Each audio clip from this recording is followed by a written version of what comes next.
In die gees van jou lotsbestemming, uit Lara, The Untold Story that Inspired Dr. Zhivago, deur Anna Pasternak.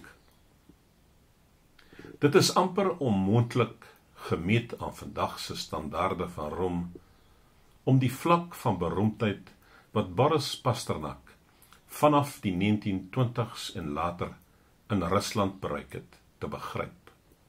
Pasternak mag baie beroemd wees in die Weste, omdat hy die Nobelbekroonde liefdesverhaal Dr. Zhivago geskryf het. Maar tog word hy in die eerste plek in Rusland as 'n digter erken, en word hy daar steeds besonder hoog aangeskryf en gehuldig. Gebore in 1890, sy reputasie het gedurende die vroeë 30er jare toegeneem, en gou het hy auditoriums met jong studente, rebelle en kunstenaars wat opgedag het, om na voordragte van sy poësie te luister, volgepak. Wanneer hy stil gebly het, vir 'n fek of vir 'n kortstondige gehierglips, het die hele gehoor daarop voortgegaan, en die volgende versreël gelykluidend vir hom uitgebasuin, net soos hulle deesdae by popkonserte doen. In Rusland, meer as enige ander plek in Europa, was daar 'n opregte kontak tussen die digter en die publiek, het Lydia, Boris se suster, oor daardie tydperk geskryf. Die kontak was baie groter as wat ooit in Engeland denkbaar was. Digbundels is in enorme uitgawes gepubliseer, en hulle is binne 'n paar dae na publikasie uitverkoop.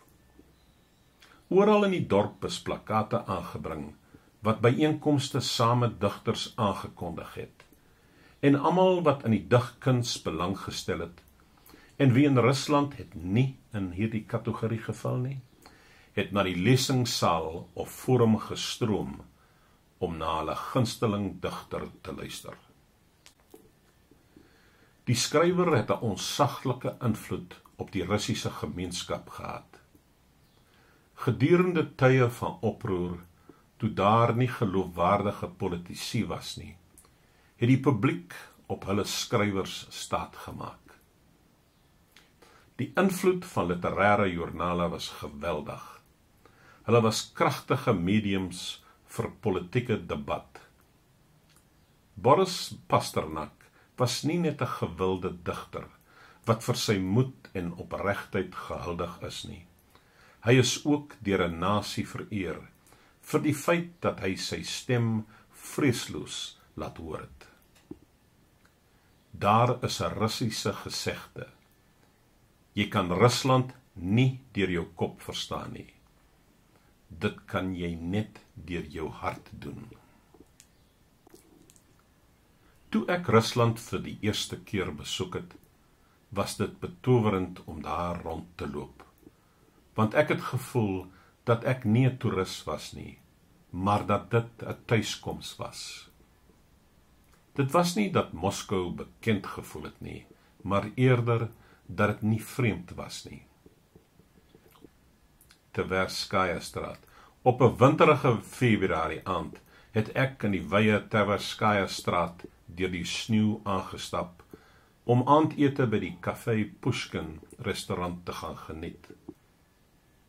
Ek was deeglik bewus daarvan dat Boris en Olga gedurende hulle hofmakery baie keer dieselfde roete gestap het, meer as 60 jaar gelede, op presies dieselfde sypaadjies.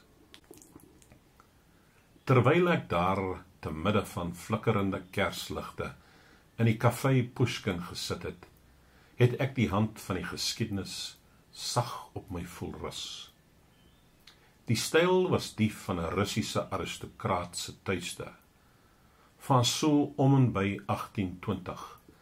Daar was galerye teen die mure van 'n biblioteek, wat volgepak was met boeke, fyn afgewerkte, welluiste, geskilderde plafonne en onderskeidende pragt, Die restaurant was naby die ou kantore van Nowy Meer, Olga se vorige werksplek by die Pushkinplein. Ek kon my voorstel hoe Olga en Boris daar verbygeloop het, toegedraai in swaar jasse, wanneer dit gesneeu, met hulle koppe omlaag en naby mekaar, en hulle harte vol begeerte. 5 jaar later, toe ek Moskou weer besoek het ek na die Pushkin standbeeld toe gegaan, wat in 1898 opgerig is. Dit is waar Boris en Olga aan die begin van hulle verhouding mekaar gereeld ontmoet het. Dit was ook hier waar Boris die diepte van sy liefde aan Olga bely het. Die onsaglike standbeeld van Pushkin is in 1950 van die een kant van Pushkinplein na die ander kant verskuif. En dus sou hulle hul hofmakery aan die westerkant begin en in 1950 na die oosterkant verskuif het, waar ek nou gestaan het en opgekyk het na die bronsvoue van Pushkin se majesteuse skouermantel wat teen sy rug afgetuimel het. My Moskouse gids, Marina, 'n bewonderaar van Putin en die huidige regime, het na my gekyk waar ek onder die Pushkin se standbeeld gestaan het. Sy het Boris op presies dieselfde plek gevisualiseer en toegesê, Boris Pasternak woon nou in die hemel. Vir so baie van ons is hy 'n held, selfs vir daardie van ons wat nie eers in poesie geïnteresseerd is nie. Hierdie siening vol eerbied was net soos die van Olga se dogter Irina Emelianova, wat ek 'n paar maande gelede in Parys ontmoet het. Ek dank die Here vir die kans om hierdie groot digter te kon ontmoet, het sy aan my gesê. Ons het verlief geraak op die digter voor ons die man ontmoet het. Ek het altyd van poesie gehou, en my ma het van sy poesie gehou, net soos geslagte van Russe. Jy kan jou nie voorstel hoe merkwaardig dit was om Boris Leonidovich, sy Russiese vadersnaam, nie net op die bladsye van ons bloemlesings te kon hê nie, maar in ons lewe. Irina is deur Pasternak onsterflik gemaak as Lara se dogter Katenka in Dr. Zhivago. Toe sy groter geword het, het Irina baie na aan Boris geword. Hy het haar liefgehad soos die dogter wat hy nooit gehad het nie, en hy was meer van 'n vaderfiguur vir haar as enige ander man in haar lewe. Irina het van die tafel af opgestaan en 'n boek uit haar volgepakte rakke gaan haal.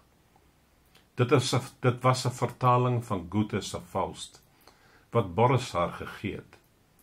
Op die titelblad was daar 'n toewyding in swart ink, in Boris se sterk handskrif, vol draaie en lussies. Soos kraanvoëls wat oor die bladsy sweef, het Olga dit op 'n slag beskryf. Aan die binnekant het Boris in Russies aan die 17 jaar oue Irina geskryf. Irochka, dit is jou kopie hierdie. Ek glo in jou.